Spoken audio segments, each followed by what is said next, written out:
तेईसवें तीर्थंकर श्री पार्श्वनाथ भगवान की स्तुति करते हुए पूज्यवर आचार्य कुमुदचंद्र स्वामी जी ने इस स्तोत्र को रचा है। यह स्तोत्र भी मालवा प्रांत में उज्जैन के निकट मध्य प्रदेश की धरा पर रचा गया है। जब उन्होंने पार्श्वनाथ भगवान की स्तुति की,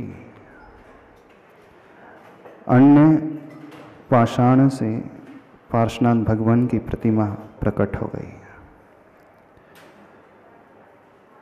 यह स्तोत्र भक्तामर स्तोत्र से भी प्राचीन स्तोत्र माना जाता है। इस स्तोत्र में 44 काव्य हैं जो वसंत तिलका छंद में लिखे गए हैं।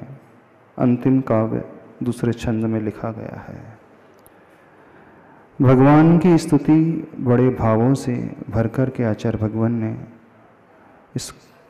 इसे रचा है। जब इस स्तोत्र के काव्यों को देखते हैं, बहुत गहरे भाव, कई बार तो भक्तामर से भी गहरे भाव इसमें आ जाते हैं। इसमें न केवल भगवान की स्तुति की गई है, उनके गुणों को गाया गया है, लेकिन आचार्य भगवान जो ध्यान के द्वारा प्राप्त होने वाला फल होता है, वह भी भक्ति के माध्यम से हो सकता है, और इस तरीके को उन्होंने बताया है।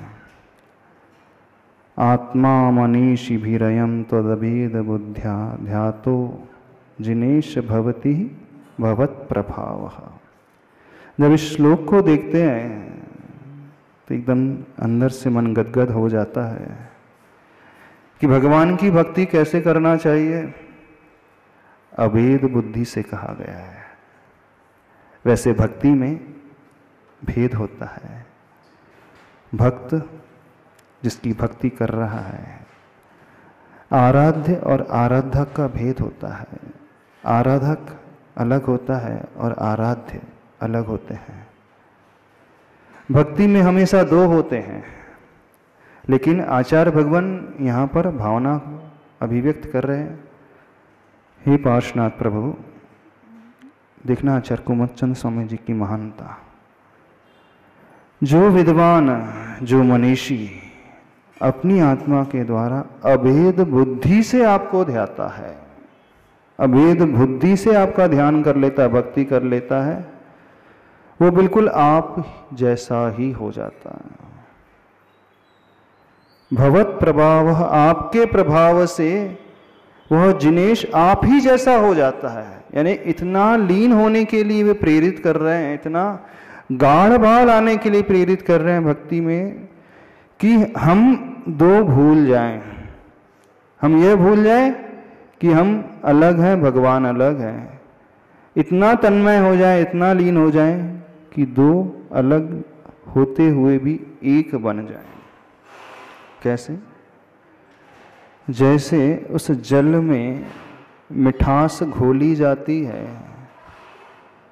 थोड़ी देर के पश्चात उसमें वह शक्कर गायब हो जाती है, सिर्फ जल नजर आता है। देखने में वो एक ही नजर आता है, वो सारा का सारा जल मिठासमय बन गया, अथवा सारी की सारी मिठास शक्कर वो है जलमय हो गई। अब दो नहीं, वहाँ एक हो गए। जहाँ जहाँ जल की बूंद रहेगी वहाँ वहाँ मिठास आ जाएगी, मीठापन। ऐसा नहीं है कि ऊपर ऊपर जल की मिठास अथवा शक्कर जो नीचे तल में बैठ जाती है वहाँ का जल मीठा होता है, नहीं, वह तन्मय हो गई, शक्कर जलमय हो गई। अपने आप को उसने खो दिया। अब हमें शक्कर का अस्तित्व नजर नहीं आता।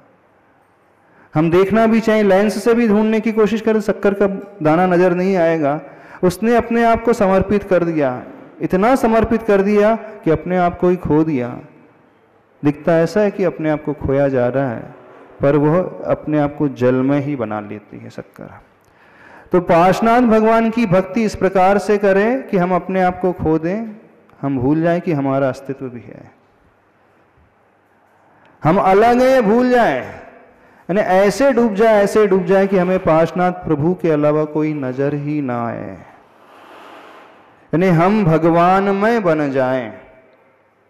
जब व्यक्ति स्वयं, वो आराधक स्वयं भगवानमय बन जाता है तो वो उसी अवस्था को प्राप्त कर लेता है, उसी चरम आनंद को प्राप्त कर लेता है। जब इस श्लोक के भाव को देखते हैं, श्लोक को पढ़ते हैं, तो मन एकदम, हृदय एकदम आह्लादित हो उठता है।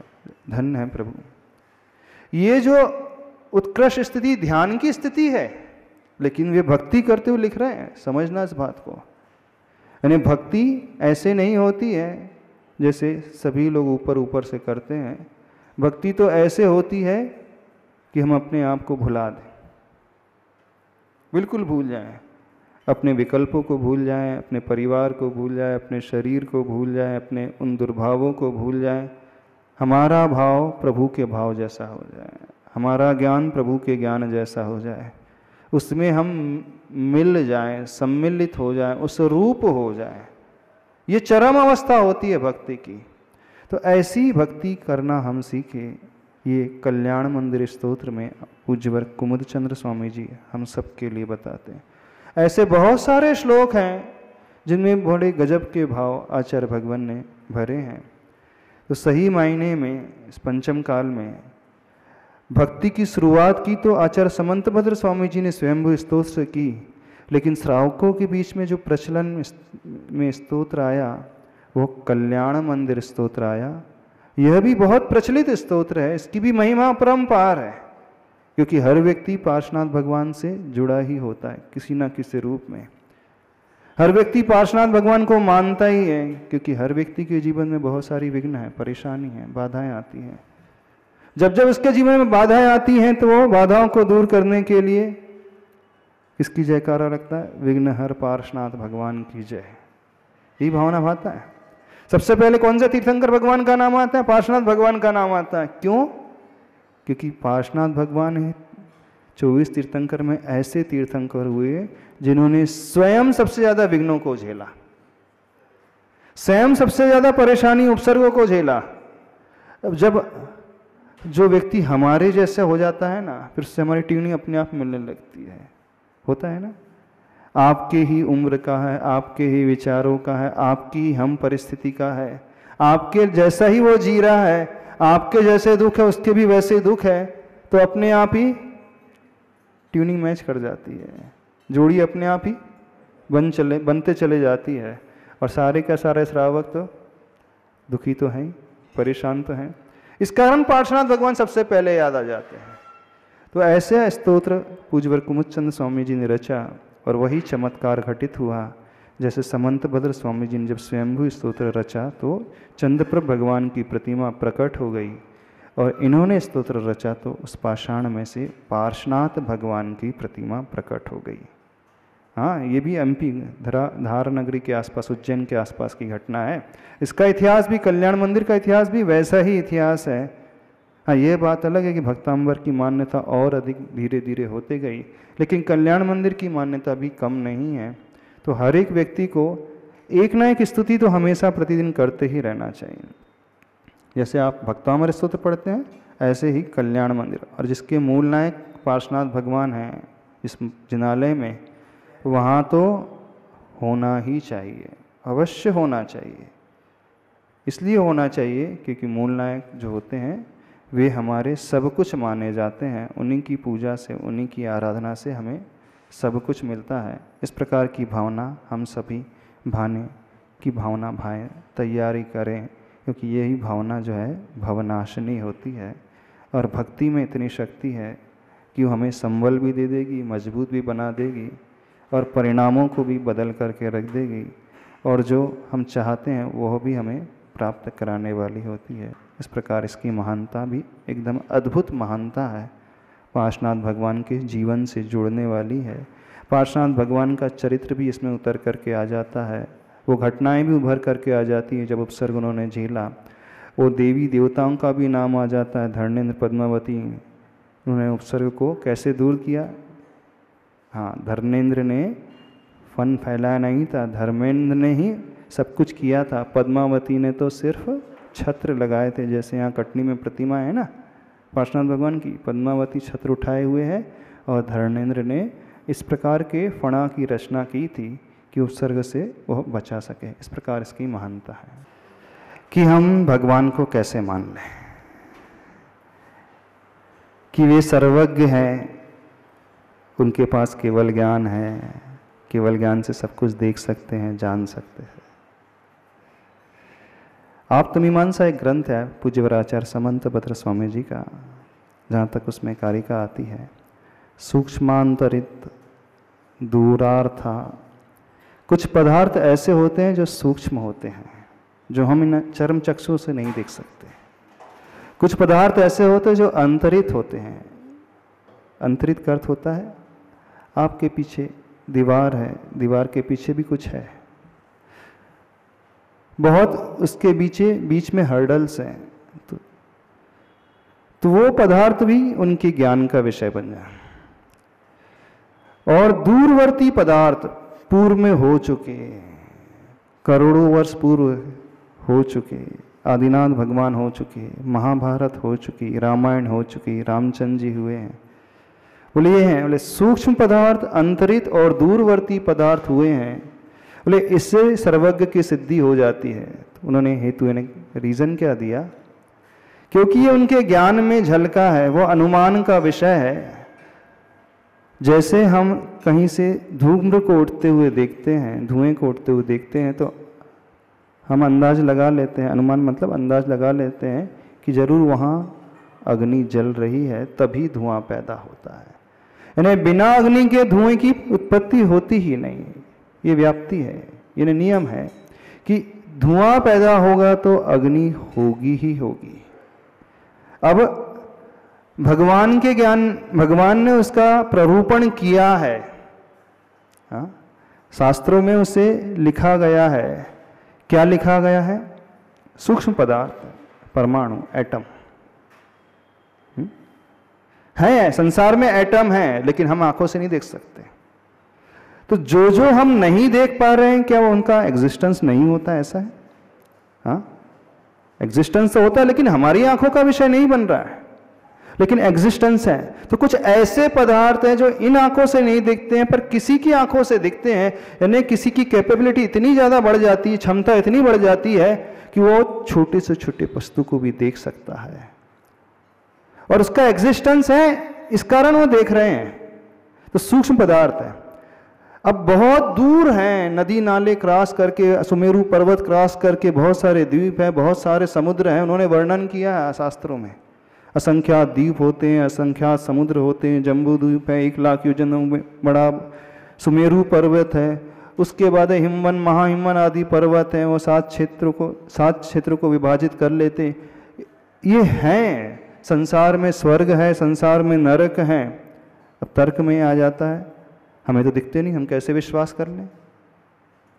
बोले शास्त्रों में लिखा है, उनके ज्ञान में झलका है। बोले कुछ भी यदवा तदवा कह सकते हैं, वो उटपटांग कह सकते? नहीं कह सकते। और तीसरी बात उन्होंने कही है, बहुत दूर, बहुत पूर्व वर्ष, हजारों लाखों करोड़ों वर्ष पूर्व हो चुके हैं। तो उन्होंने तर्क किया है, चूंकि ये अनुमेय हैं, यानी अनुमान का विषय बनते हैं, इससे सर्वज्ञ की सिद्धि हो जाती है। क्या तर्क किया जा रहा है? इसका हम अंदाजा लगा सकते हैं। आज हम नहीं देख पा रहे हैं, लेकिन इसका अंदाजा लगाया जा सकता है। तो कोई ना कोई ऐसा व्यक्ति है जिसका ज्ञान इतना पावरफुल हो गया है, उस ज्ञान के माध्यम से उसने छोटे से छोटे सूक्ष्म पदार्थ को भी देख लिया है, बहुत प्राचीन काल में हुए व्यक्तियों को भी देख लिया है, और जो बहुत दूर रहने वाले स्वर्ग नरक हैं उन्हें भी देख लिया है, अपने ज्ञान के माध्यम से जान लिया है। इससे सर्वज्ञ की सिद्धि होती है, चूंकि ये अनुमान का विषय है। जैसे हम अग्नि को नहीं देखते हैं, लेकिन धुएं के माध्यम से अग्नि का ज्ञान कर लेते हैं ना, हमें अग्नि तो नहीं दिख रही। तो उन्होंने इस प्रकार से सिद्धि की है, चूंकि उन्होंने वर्णन किया है, ये अनुमान का विषय है, इस कारण उनकी सिद्धि है, सर्वज्ञ की सिद्धि है। अब दूसरी तरीके से हम समझाना चाहते हैं, सर्वज्ञ की सिद्धि इस प्रकार से भी हो जाती है, क्योंकि व्यक्ति झूठ तभी बोलता है जब उसके भीतर लोभ कषाय होती है, क्रोध आदि कषाय होती है, हास्य होता है, अज्ञान होता है, और वह इनसे सहित होता है। यानी क्रोध, लोभ, भीरुत्व, हास्य, प्रत्याख्याना, ननुवीची, भाषणम च पंच। 5 रीज़न दिए हैं झूठ बोलने के। आप कब कब झूठ बोलते हैं अपने लाइफ में? गुस्से में आते तो झूठ बोल देते हो। स्वार्थ होता है, अपने स्वार्थ को सिद्ध करने के लिए जितने बिजनेसमैन बैठे हैं सही सही बोलते दुकान में, कस्टमर से पूरा सही से बताते इतने का आया इतने का बेच रहे हो, नहीं, स्वार्थ है ना पैसे का। तो लोभ आ गया, लोभ के कारण व्यक्ति झूठ बोलता है। डर के कारण, जब वो डर जाता है, अपने को बचाना है, अपनी रक्षा होना चाहिए, अपन तो कुछ भी बोल देते हैं। हंसी मजाक में झूठ बोल देता है, और जिसके भीतर अज्ञान होता है वो झूठ बोल देता है। अब देखना, तो जो तीर्थंकर हैं उनके भीतर न क्रोध है, उनके भीतर न लोभ है, न ही उनके भीतर किसी प्रकार का भय होता है, न ही उनके भीतर कोई प्रकार का हास्य होता है, और न ही उनके भीतर वो अज्ञान होता है। समस्त ज्ञानावरणी कर्म के क्षय से वो केवल ज्ञान को प्रकट कर लेते हैं। तो जिनके भीतर ये कारण मौजूद नहीं है तो वो यदवा तदवा ऊट पटांग बातें कभी नहीं कहेगा। उन्होंने क्यों कहे 7 ही पृथ्वी या 7 ही नरक होते हैं? चाहते तो 14 कह सकते, दिख तो हमें भी नहीं रहे, क्या जाता? 7 की जगह 70 भी कह सकते थे, क्या जाता था? ना हमें 7 दिख रहे हैं ना 70 दिखते। यदि वो 70 कह देते हो, नहीं कह सकते, क्योंकि जो है बस वही वो कथन करते हैं, बिल्कुल जैसा है वो वैसा ही कथन करते हैं। यदवा तदवा इधर उधर का कथन वे करते ही नहीं, क्योंकि कोई लोभ नहीं है, क्रोध नहीं है, हंसी मजाक नहीं है, अज्ञान नहीं है, और किसी प्रकार का भय नहीं है। तो उन कारणों का अभाव हो जाता है, इस कारण वो सत्य ही कहेंगे। और वो जो उन्होंने कहा उसे शास्त्रों में निरूपित किया गया है, शास्त्र का वह अंग बन गए हैं। तो शास्त्रों में लिखा है वो है, इस कारण लिखा गया है। जिसका एग्जिस्टेंस ही नहीं होता उसका कथन नहीं किया जा सकता, जिसका अस्तित्व होता उसी का कथन किया जा रहा है। तो यहाँ पे अस्तित्ववान हैं वे सूक्ष्म पदार्थ, उनका एग्जिस्टेंस है। वे बहुत कालवर्ती हुए जो महापुरुष, उनका एग्जिस्टेंस हुआ था उस समय। हमारे से पीछे हैं, हम नहीं देख पा रहे, हमारे ज्ञान की कमी है, हमारी आंखों की कमी है कि पीछे का हमें नहीं दिखता है। लेकिन एक ऐसा भी ज्ञान हो जाता है जो समस्त लोक और अलोक को एक साथ जान लेते हैं, देख लेते हैं। तो ये उनके ज्ञान की विशेषता है, और उनके ज्ञान में जो झलका है उसका उन्होंने कथन किया है, और जो झलका है वो है, एग्जिस्टेंस है उसका। नॉन एग्जिस्टेंस का वे कथन कभी कर ही नहीं सकते। जिसका अस्तित्व ही नहीं है वो पैदा भी नहीं हो सकती। समझ में आ रहा? तो इस प्रकार के माध्यम से उन्होंने सर्वज्ञ की सिद्धि की है, उसे इस प्रकार से घटाने की कोशिश करना।